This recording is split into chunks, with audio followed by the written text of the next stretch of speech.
ఆడవాళ్ళలో ఒక certain age తర్వాత కోరికలు తగ్గిపోతాయి.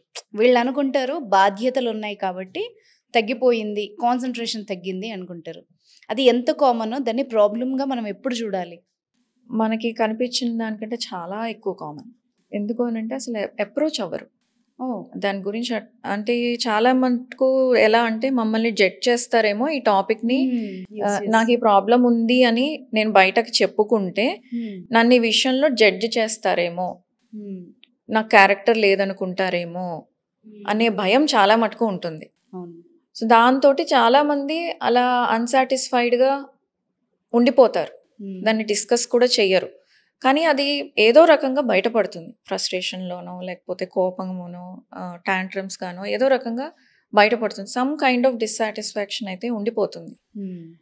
అది ఎప్పుడైతే వాళ్ళు డిస్కస్ చేయడం స్టార్ట్ చేస్తారో మెల్లిమెల్లిగా ఫస్ట్ పార్ట్నర్‌తో కానీ, లేదు ఒక డాక్టర్‌తో కానీ, డాక్టర్‌తో డిస్కస్ చేసినప్పుడు ఆ ఇన్ఫర్మేషన్ ఎప్పుడూ కూడా కాన్ఫిడెన్షియల్‌గానే ఉంటుంది.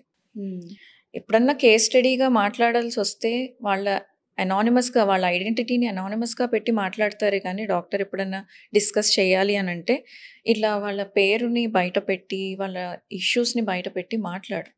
సో డాక్టర్ దగ్గర ఓపెన్ అవ్వడము ఈజీ.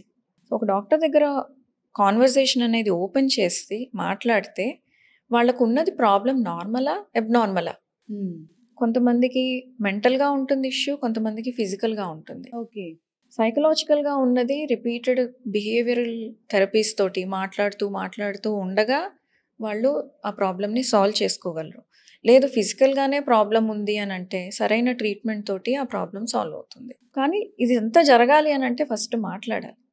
సో ఆడవాళ్ళకి ఈ విషయంలో మాట్లాడడానికి ముందుకొచ్చి నాకు ఈ ప్రాబ్లమ్ ఉంది అని చెప్పడం చాలా తక్కువ. చాలా మటుకు ఈ ప్రాబ్లమ్ వల్ల కూడా కొంతమంది కన్సీవ్ కారు. ఓహ్! ఓకే. సో ప్రాపర్‌గా సెక్షువల్ ఇంటర్‌కోర్స్ చేయకపోవడం వల్ల ప్రెగ్నెన్సీస్ రావు.